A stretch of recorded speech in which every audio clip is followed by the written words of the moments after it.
گھر میں رونق برکت ہی برکت ہے ہر پل،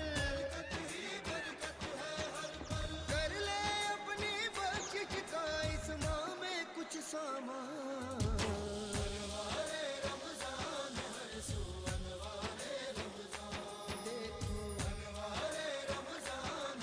أعوذ بالله من الشيطان الرجيم.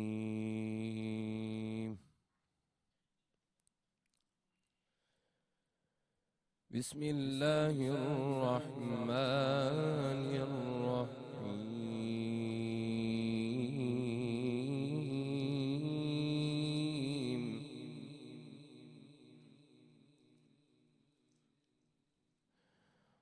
ربنا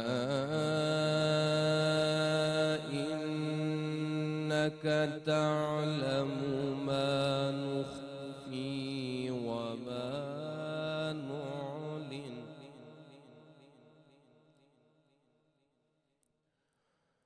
وما يخفى على الله من شيء في الأرض ولا في السماء.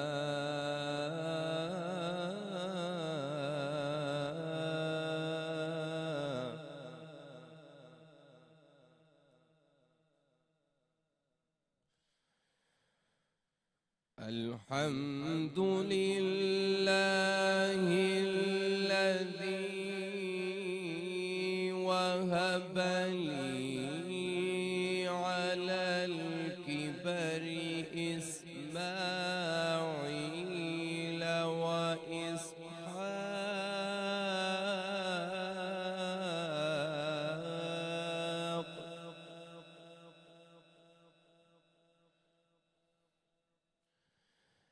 إن ربي لسميع الدعاء.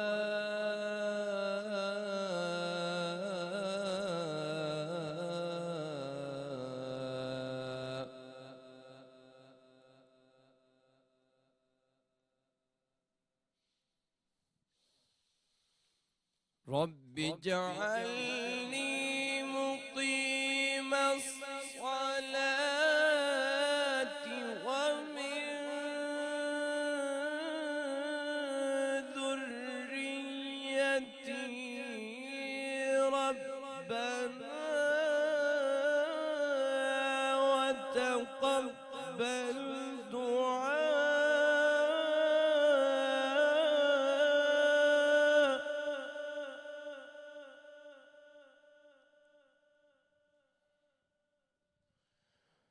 ربنا اغفر لي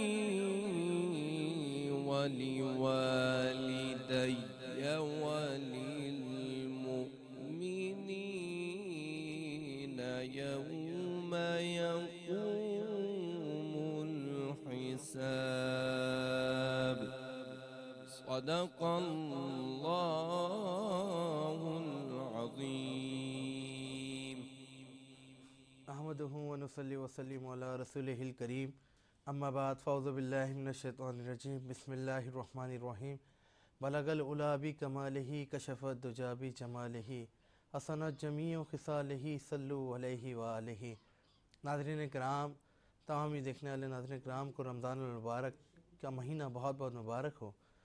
برکت اور رحمتوں والا مہینہ ہمارا قریب آ چکا ہے، اور آپ کو آج کی پہلی افطار ٹرانسمیشن میں بزم افطار میں خوش آمدید کہتے ہیں. ماشاءاللہ ہماری ٹرانسمیشن کا آغاز جناب قاری محمد حسن صاحب نے بہت ہی خوبصورت تلاوت کلام پاک سے کرا کہ قرآن جس پر اترا وہ سینہ نبی ہے، بخشش کا جو خزینہ وہ سینہ نبی ہے. گر اترتا پربت پر تو ہو جاتا ریزہ ریزہ، کس قدر توانا وہ سینہ نبی ہے. الحمدللہ افطار ٹرانسمیشن بہت ہی خوبصورت انداز میں آغاز ہو چکا ہے. آج کے ہمارے ساتھ مہمان اکرام موجود ہیں حضرت علامہ مولانا مدثر القادری صاحب. السلام علیکم. وعلیکم السلام کیسے ہیں علامہ صاحب؟ الحمدللہ. اور آپ کے ساتھ ساتھ جناب الطاف فارق صاحب چیئرمین پاکستان میمن رائٹس کراچی موجود ہیں. حضرت کیسے ہیں آپ؟ الحمدللہ رمضان کا بابرکت مہینہ جاری ہے. علامہ صاحب ماشاءاللہ سے رمضان المبارک کا آغاز ہو چکا ہے اور آج پہلا روزہ تھا، ہے افطاری ہے آج، تو پہلا سوال میرا آپ سے یہ ہے کہ ماشاءاللہ برکت و رحمت والا مہینہ ہے، علامہ صاحب اس کو کیسے گزارا جائے؟ نحمده ونصلي ونسلم على رسوله الكريم اما بعد فاعوذ بالله من الشيطان الرجيم بسم الله الرحمن الرحيم شهر رمضان الذي انزل فيه القرآن الحمدللہ ثم الحمدللہ. سب سے پہلے تو پوری ٹرانسمیشن اور تمام ہی K21 والوں کو مبارکباد پیش کرتا ہوں اور بڑی خوبصورت ٹرانسمیشن کو منعقد کیا. اللہ رب العزت اس ٹرانسمیشن کو اپنی بارگاہ میں قبول فرمائے. رمضان جو ہے وہ بہت ہی بابرکت اور انسان کو تقوی کے اعتبار سے، تقوی کو حاصل کرنے کے اعتبار سے بڑا زبردست مہینہ ہے. اب بندہ اس مہینے کی اہمیت کو اس اعتبار سے سمجھے کہ پہلے تو قرآن و حدیث کا مطالعہ اس انداز سے کرے کہ آیا رمضان کی اہمیت کیا ہے. جب اہمیت معلوم ہوگی تو اسی انداز سے رمضان کو گزارا جائے گا. بعض نادان یہ سمجھتے ہیں کہ رمضان آ گیا، اب جو ہے خوب کھانا ہے، خوب پینا ہے، خوب کھیل کود کرنا ہے، خوب بازاروں کے چکر لگانے. یہ رمضان معذرت کے ساتھ نہیں ہے اور رمضان کا حقیقی فیض بندے تک نہیں پہنچتا.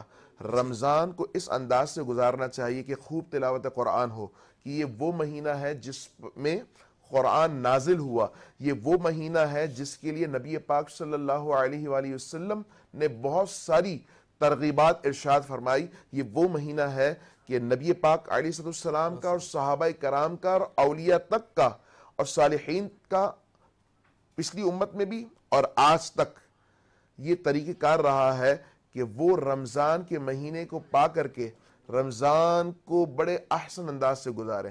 رمضان کے روزے پہلی امت میں بھی فرض تھے اور اس امت میں بھی فرض ہے تاکہ تقوی کا نور حاصل کیا جا سکے. اور اب رمضان جو آپ کا سوال ہے، چونکہ میں نے بہت ہی مختصر انداز میں بیان کر دیا، لیکن یہاں ایک اور اہم اور ضروری بات کرنا ضروری ہے کہ دیکھیں رمضان آ گیا.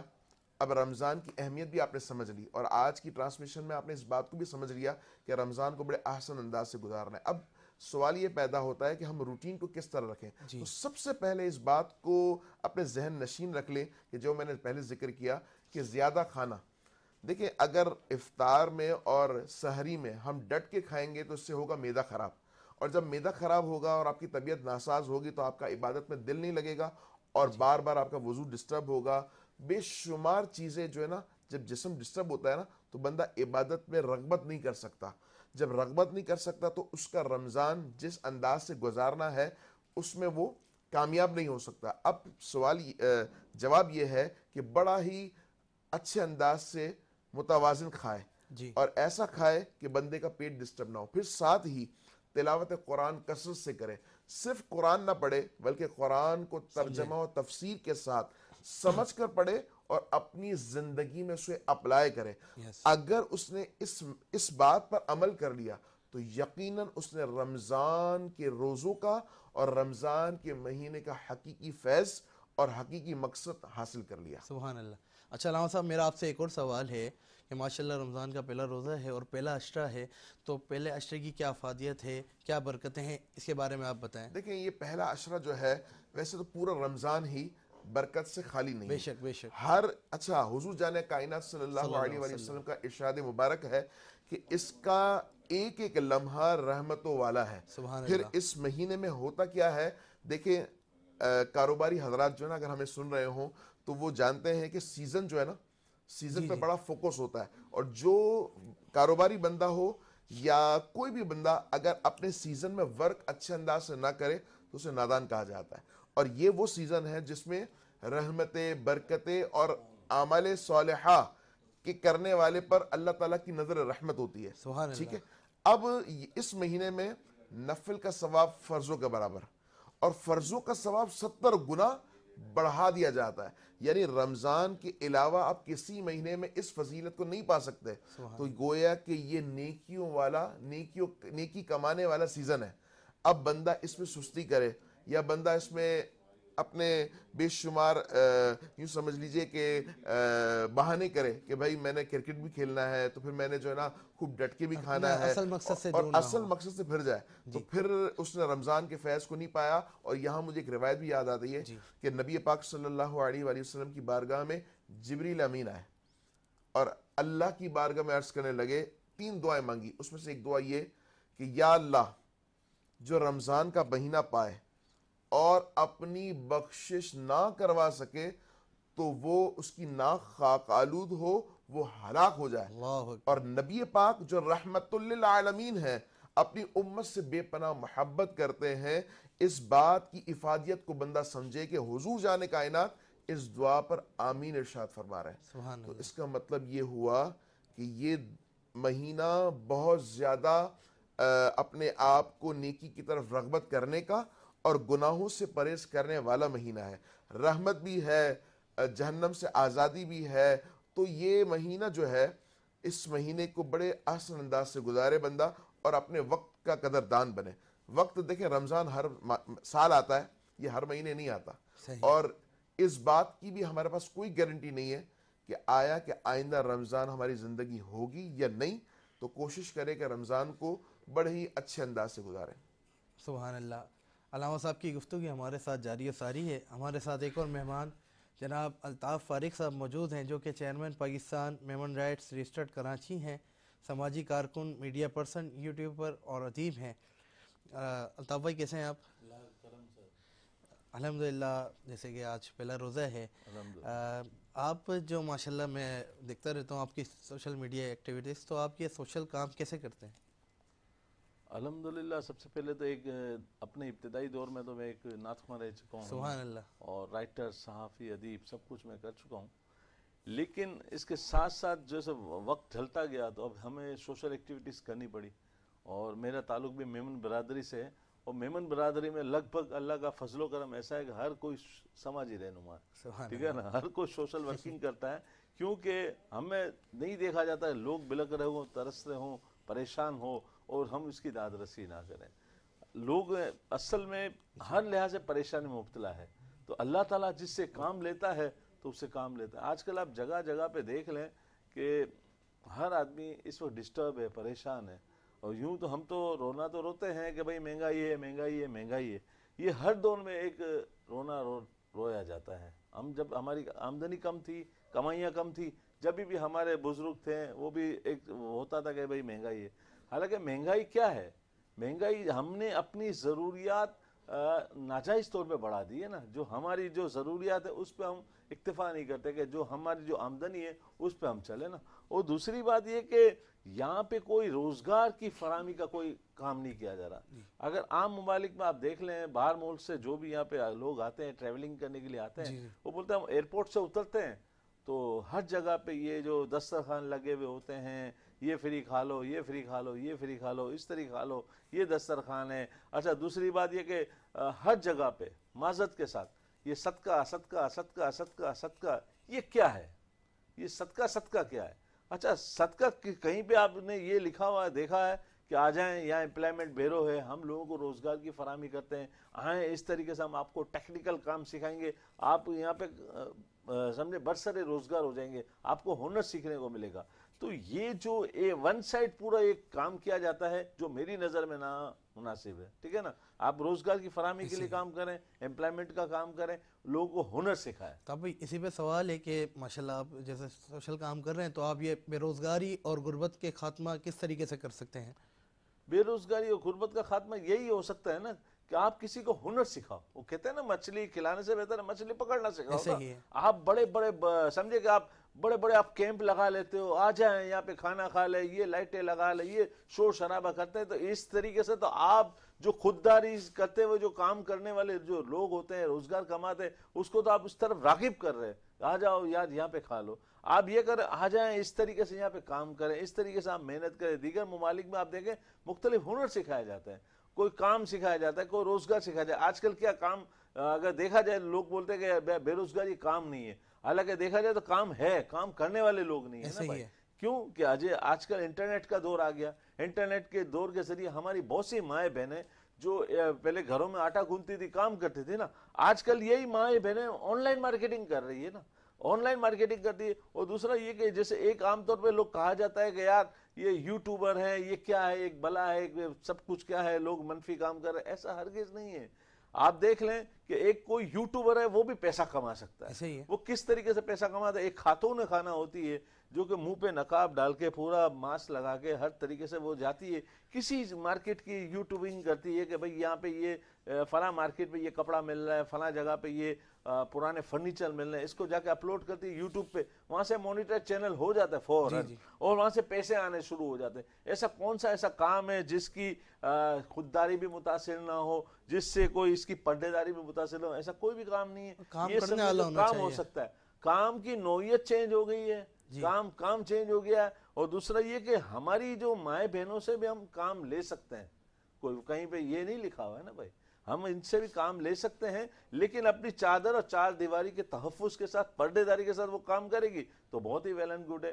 تو یہاں پہ ایک چیز موٹیویشن یہ نہیں کیا جاتا ہے کہ روزگار کس طرح کمایا جائے. آج ہم جاپان کی مثال دیتے ہیں, آج ہم فلاں ممالک کے, چائنا کی مثال دیتے ہیں کہ بھئی یہ یوں ہے. تو بھائی انہوں نے کام کیے, انہوں نے محنت کی, انہوں نے رات کو رات نہیں دیکھا, انہوں نے دن کو دن نہیں دیکھا. ہمارے ادھر معذرت کے ساتھ 4 بجے 3 بجے لوگ اٹھتے ہیں, پھر بولتے ہیں کام کیا کرے, پھر یہ سونے کا نام نہیں لیتے. تو ایک چیز یہ کیا ہے, اگر صبح اٹھیں گے, فجر کی نماز پڑھ کے کام کے لیے نکلیں گے, اللہ مسبب الاسباب ہے, سارے روز رزق کی فراہمی کر دیتا ہے. تو یہی سارے ہم لوگ کی اگر جو ناکامیاں, پریشانیاں یہ. اچھا دوسری بات یہ کہ ایک چیز ہے, ہم لوگ معذرت کے ساتھ میں تو ہمیں عموماً یہ کہتا ہوں کہ یار آج کل روزگار کمانے کے لیے لوگ نہیں کر رہے, ایک دیہڑی مارنے کے لیے کر رہے ہیں کہ ایک لمتر کام ہو جائے تو میرا ایک پورا کام ہو جائے.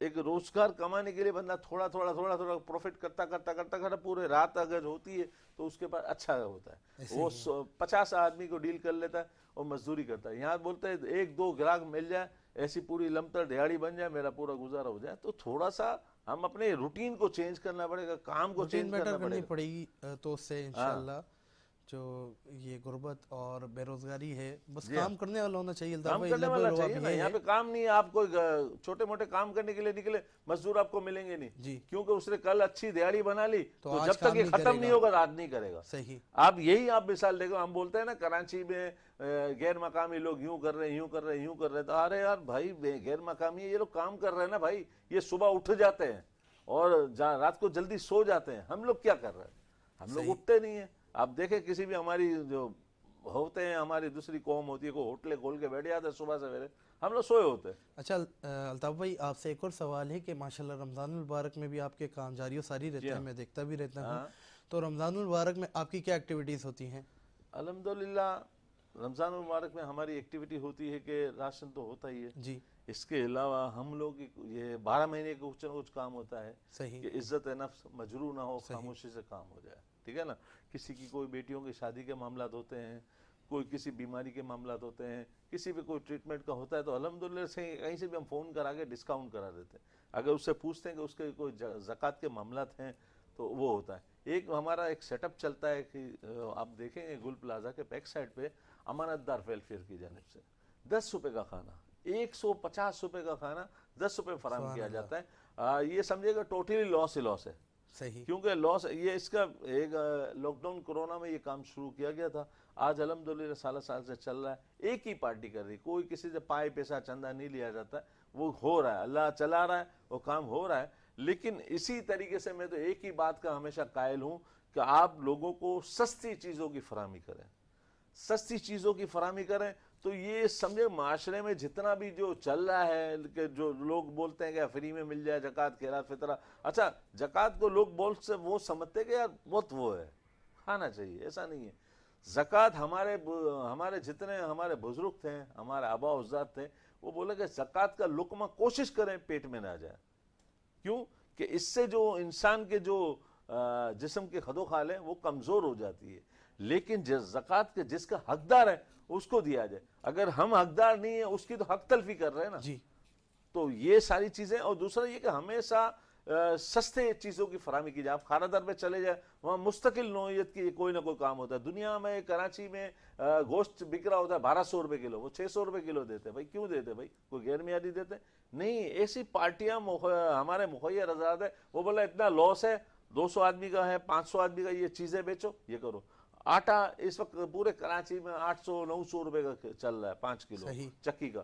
تو وہ 600 میں دے رہے صحیح. بھائی فلاں کی وہ کوئی کمپنی تھوڑی پرووائڈ کر رہی ہے کہ میرے برانڈ کا تم آٹا بیچو نہیں میں اتنے میں دے رہا ہوں. ایک مخیر حضرات صرف نقصان کرنے کے لیے بیٹھے ہیں کیونکہ ان کو فائدہ آخرت میں چاہیے, بے شک. اللہ کے لیے چاہیے بے شک. کہ جیسے آپ کسی کو یہ زکوٰۃ دے رہے ہو, خیرات دے رہے ہو, فطرہ دے رہے ہو, اسی طریقے سے آپ نقصان کر کے بھی لوگوں کی پہنچ میں آ جائے گی. ایک چیز جب لوگوں کی پہنچ میں آ جائے گی تو یہ سمجھے کہ آگے جا کے بہت ویل اینڈ گڈ ہوگا. گوشت ہے ابھی ایک نمائش پہ ایک کیمپ لگا ہوا ہے, وہاں پہ گوشت تقریباً یہ 780 روپے کلو بک رہا ہے. صحیح. تو یہی ایک سیاسی ادارہ ہونے کے باوجود یہ کام کر رہا ہے. لوگوں کی ہیلپ کرنے کا ایک ذریعہ ہے جس میں لوگوں کی عزت بھی مجروح نہ ہو اور لوگ آسانی سے معیاری چیزیں حاصل کر سکیں کم ریٹوں پر. کم ریٹوں پر ہے. ایک ڈسکاؤنٹ کا سوچیں نا, آپ کہیں پہ لاس کریں گے نا. اب ابھی حضرت نے کہا کہ بھائی کاروبار ہے, ہر آدمی پروفٹ کے لیے کام کرتا ہے یا بزنس ہے, وہ جو پوری اسٹرگل کرتا ہے نا. ابھی ہم بزنس کرنے کے لیے بیٹھے ہیں تو اس بزنس کرنے کے بعد ہم خود دیکھیں نا یار اس کو پہلے لاس میں بھی دے دو گے کیا ہو جائے گا. ایسے ہی ہے. اب آپ پورا دن کما رہے ہو, ایک لاس جائے گا تو اگر ایکول کرو گے تو خود بخود ہوگا نا. پروفٹ مارجن سے ایکول کریں گے تو ایکول ہو جائے گا. جو لوگوں کے اندر سے جو دعا نکلے گی نا, بے شک, وہ اربوں روپے خرچ کرنے کی بھی وہ بات نہیں ہوگی. ایسے ہی ہے. لیکن اس کی دعا نکلے, اس کی سکت میں آ جائے گی, اس کی چیزیں آ جائے گی نا. آپ کسی کو دیں, ہاں بھائی 3000 کا راشن ہے, ٹھیک ہے نا, آ جاؤ 2000 روپے کا. کوئی اس میں وہ نہیں کہ بیچارہ کر کے بھی نہیں یار اس کو ڈسکاؤنٹ رعایت میرے بھائی کو, میرے عزیز و قریب کو جس طریقے سے ہم دیتے ہیں اس طرح کا. تو یہ جو چیزیں چلے گی آپ خود بخود دیکھیں گے تبدیلی آئے گی. بڑے بڑے ادارے یہاں پہ کراچی میں کام کر رہے ہیں, چونکہ رفائی ادارے ایک آواز لگاتے ہیں تو لوگ کہتے ہیں کہ یار یہاں سے فری میں بسیں چلا دو, یہاں پہ یہ یوں چلا دو. تو یہی چیزیں اگر کراچی ہے نا, کراچی تو ماشاءاللہ دل کا ڈسکاؤنٹ بڑا ہے نا بھائی, کراچی تو ہے نا. کراچی ایک اگر آپ دیکھیں پھلتا پھولتا, یہ کراچی کا غریب عوام بکرے کا گوشت کھا رہا ہے جی. لیکن اگرچہ یہ چیز ہم سالن سسٹم کریں, جب ہم یہ چیزیں چل رہی تھی ہم نے بھی کہا تھا آپ ڈسکاؤنٹ میں چیزیں بیچیں. ڈسکاؤنٹ میں چیزیں بیچنے سے یہ ہوگا کہ جو ہے جو مہنگائی کا خاتمہ آٹومیٹک ہو جائے گا. اس وقت دیکھیں نا جو اگر سبزیاں جو چل رہی, یہ ملک زرعی ملک ہے, اس زرعی ملک میں ہماری جو سبزیاں آلو پیاز کیا ریٹ چل رہے ہیں, کیونکہ یہی وجہ ہے نا کہ ہم لوگ اس کو مہنگے سے مہنگا تر بیچ رہے ہیں. صحیح. ماشاءاللہ الطاف بھائی آپ سے ہماری گفتگو جاری و ساری ہے, علامہ صاحب سے بھی. یہاں پر ناظرین اکرام وقت ہو جاتا ہے ایک چھوٹے سے بریک کا. انشاءاللہ بریک کے بعد حاضر ہوتے ہیں آپ کا میزبان بابر مغل کے ساتھ.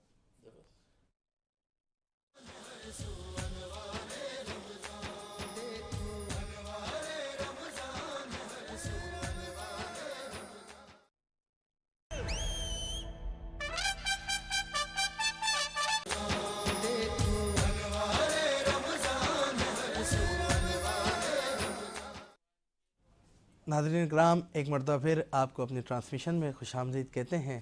ماشاءاللہ بہت ہی خوبصورت ٹرانسمیشن میں گفتگو جاری و ساری ہے. یہاں پر میں شامل کرنا چاہوں گا ایک نعت رسول مقبول صلی اللہ علیہ وسلم. ہمارے ساتھ موجود ہیں ثنا خواں محمد طاہا مغل. میں آپ سے گزارش کرتا ہوں کہ ثنا خوانی نعت پیش فرمائیں. وہ شہر محبت جہاں مصطفیٰ ہے, وہیں گھر بنانے کو دل چاہتا ہے. وہ سونے سے کنکر, وہ چاندی سی مٹی نظر میں بسانے کو دل چاہتا ہے. اور جو پوچھا نبی نے کہ کچھ گھر بھی چھوڑا, تو صدیق اکبر کے ہونٹوں پہ آیا. جو پوچھا نبی نے کہ کچھ گھر بھی چھوڑا, تو صدیق اکبر کے ہونٹوں پہ آیا. وہاں مال و دولت کی کیا ہے حقیقت, جہاں جا لٹانے کو دل چاہتا ہے.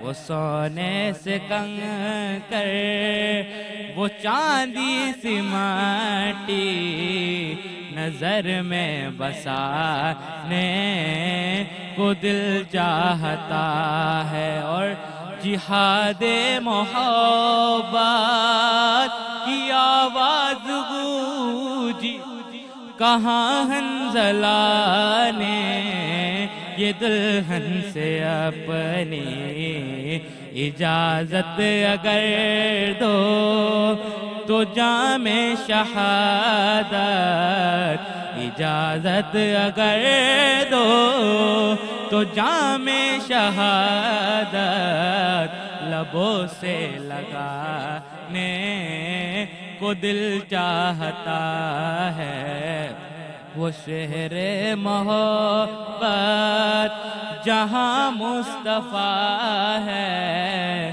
وہیں گھر بنانے کو دل چاہتا ہے۔ اور وہ ننھا سا اصغر جو ایڑی رگڑ کر یہی کہہ رہا تھا وہ خیمے میں رو کر، اے بابا میں پانی کا پیاسا نہیں ہوں، اے بابا میں پانی کا پیاسا نہیں ہوں، میرا رنگ میں جانے کو دل چاہتا ہے، وہ سونے سے کنکر وہ چاندی سی مٹی نظر میں بسانے کو دل چاہتا ہے۔ سبحان اللہ سبحان اللہ۔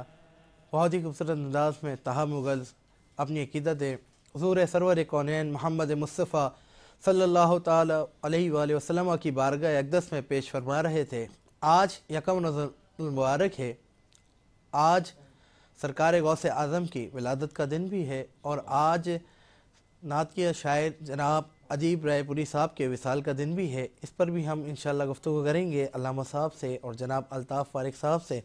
علامہ صاحب ماشاءاللہ آج یکم رمضان المبارک ہے اور غوث پاک کی ولادت کا دن ہے۔ غوث پاک سرکار غوث اعظم ولیوں کے سردار، آپ ان کی بارگاہ میں اپنی عقیدت بتائیں۔ دیکھیں، حضور سیدنا محبوب سبحانی قندیل نورانی شہباز لامکانی حضور سیدنا شیخ عبدالقادر جیلانی غوث اعظم رضی اللہ تعالیٰ عنہ کی شان اتنی بلند اور بالا ہے کہ آپ نجیب الطرفین سید زادے ہیں، سبحان اللہ، یعنی والد صاحب کی طرف سے بھی اور والدہ کی طرف سے بھی سید، سبحان یعنی اللہ، والد کی طرف سے حسنی اور والدہ کی طرف سے حسینی سید ہیں۔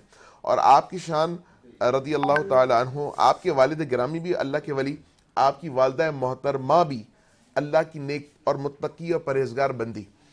اچھا، اس بات کو اب ہم اور آپ ذہن نشین رکھیں کہ جب والدین نیک ہوں، پرہیزگار ہوں، اللہ کا خوف رکھنے والے ہوں، اللہ کا ڈر رکھنے والے ہوں، اللہ کو راضی کرنے والے ہوں اور اپنی زندگی با مقصد گزارنے والے ہوں، تو پھر اولاد جو ہے وہ حضور سیدنا غوث پاک رضی اللہ تعالیٰ عنہ جیسی پیدا ہوتی ہے۔ سبحان پھر اللہ، ساتھ ہی اگر آپ کی زندگی کو پڑھا جائے، سمجھا جائے، سنا جائے، تو آپ رضی اللہ تعالیٰ عنہ کی زندگی ہی بڑی اتنی خوبصورت زندگی گزاری، اتنی زبردست زندگی گزاری کہ ساری زندگی آپ نے اللہ کے دین کو پڑھایا، ساری زندگی آپ رضی اللہ تعالیٰ عنہ نے تقوی اور پرہیزگاری کو اختیار کیا۔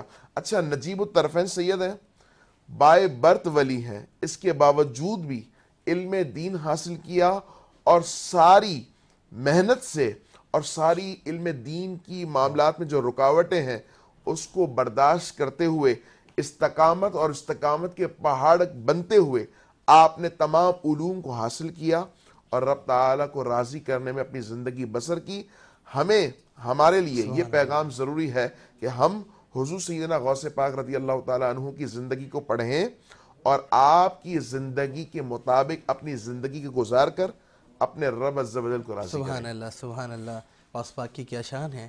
الطاف فارغ بھائی، ادیب رائے پوری صاحب کا آج وصال کا دن بھی ہے، میں چاہوں گا تھوڑی گفتگو ان کے بارے میں بھی ہو، اور انشاءاللہ ایک کلام آپ مدثر بھائی اپنا ادیب رائے پوری صاحب کا پیش فرمائیں گے۔ جی الطاف بھائی۔ ادیب رائے پوری کا ایک شعر میں ہمیشہ گنگناتا رہتا ہوں کہ چاندنی چاندنی گلستاں گلستاں اس قدم کے نشان، سبحان اللہ، روشنی روشنی کہکشاں کہکشاں اس قدم کے نشان. سبحان اللہ. جب میں اپنی ابتدائی زندگیوں کو دیکھتا ہوں تو الحمدللہ نعت کے حوالے سے اس وقت سینئر سارے نعت خواں ہوتے تھے. سمجھے کہ سارے ابتدائی ہم سب لوگوں کا دور تھا اور نعت اس وقت بھی عروج تھی. ادیب سید علی ادیب رائے پوری ماشاءاللہ، اگرچہ ان کی آپ دیکھیں گے ہسٹری کہ نعت کے لیے انہوں نے پوری اپنی زندگی وقف کر دی. آپ لوگوں کو یاد ہوگا پاکستان نعت اکیڈمی کے نام سے ان کا ادارہ تھا اور عالمی سطح پہ ایک نعت کانفرنس منعقد کی تھی جس میں ہمارے حنیف حاجی طیب صاحب بھی تھے، یہ خود بھی تھے. انٹرنیشنل طرز پہ اگر نعت کا ایک کانفرنس منعقد کی تھی وہ بہت ہی یادگاری ہے. دوسرا اس کے علاوہ تقریباً کراچی میں اس وقت ابتدائی جو نعت کے فروغ کے لیے جن لوگوں نے شخصیات کی، اس میں سید علی ادیب رائے پوری صاحب، قمر انجم صاحب اور ریاض الدین سہروردی، ان لوگوں نے سارے ابتدائی کام کیے. اور سمجھے کہ ان کے توسط سے سارے نعت خواں سمجھے ترقی کی منازل طے ہوئے اور سمجھے کہ وہاں پہ ان کی محفلوں میں آتے تھے. خورشید احمد ہو، صدیق اسماعیل ہو، سعید ہاشمی ہو، رؤف بھٹی صاحب ہو، یہ وہ نعت خواں ہیں ان کی محفلوں میں آتے تھے. اور مجھے یاد ہے جب میں بھی ایک چھوٹا موٹا نعت خواں ہوتا تھا تو ادیب رائے پوری کی محفل ہی الگ ہوتی تھی. نعت خوانی کی وہ ایسی ہوتی تھی کہ ایک کمرے میں ساری نعت خوانی کریں، اور جو محفل گھروں کی محفل ہوتی تھی کہ اندھیرا کر کے اور نعت خوانی ہوتی تھی، رونا دھونا. ماشاءاللہ شاعری بھی ہم پرانے شاعروں کی دیکھتے ہیں، جناب سید ادیب رائے پوری صاحب، قمر انجم صاحب، خالد محمود نقشبندی صاحب. پرانے شاعروں کی ہم شاعری بھی دیکھتے ہیں تو اس میں ایک ہمیں کیفیت اور سرور ملتا ہے، ایک روحانیت ملتی ہے. تو علامہ صاحب میں چاہوں گا کہ آپ ادیب صاحب کا کلام پیش فرمائیں. دیکھیں بات چلی بڑے خوبصورت شاعر کی، ادیب رائے پوری صاحب انتہائی سادہ طبیعت، سید زادے اور اپنے فن میں بڑے ہی ماہر. اور آپ کلام ارشاد فرماتے ہیں چونکہ محبوب سبحانی کا یوم ولادت بھی ہے، میں چاہوں گا تو میں چاہ رہا ہوں کہ وہی کلام جو ہے نا پڑھنے کی سعادت حاصل کر رہا ہوں. سبحان اللہ. کہ رخ سے پردہ اب اپنے ہٹا دو،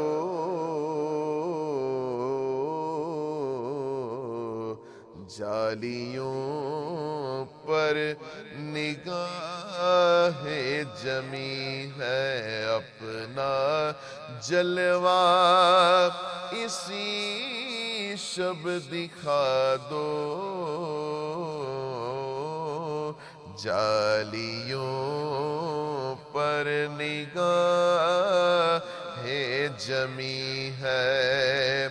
ایک مجرم سیاکار ہوں میں، ہر خطا کا سزاوار ہوں میں، میرے چاروں طرف ہے اندھیرا، روشنی کا طلبگار ہوں میں، ایک دیا ہی سمجھ کر جلا دو.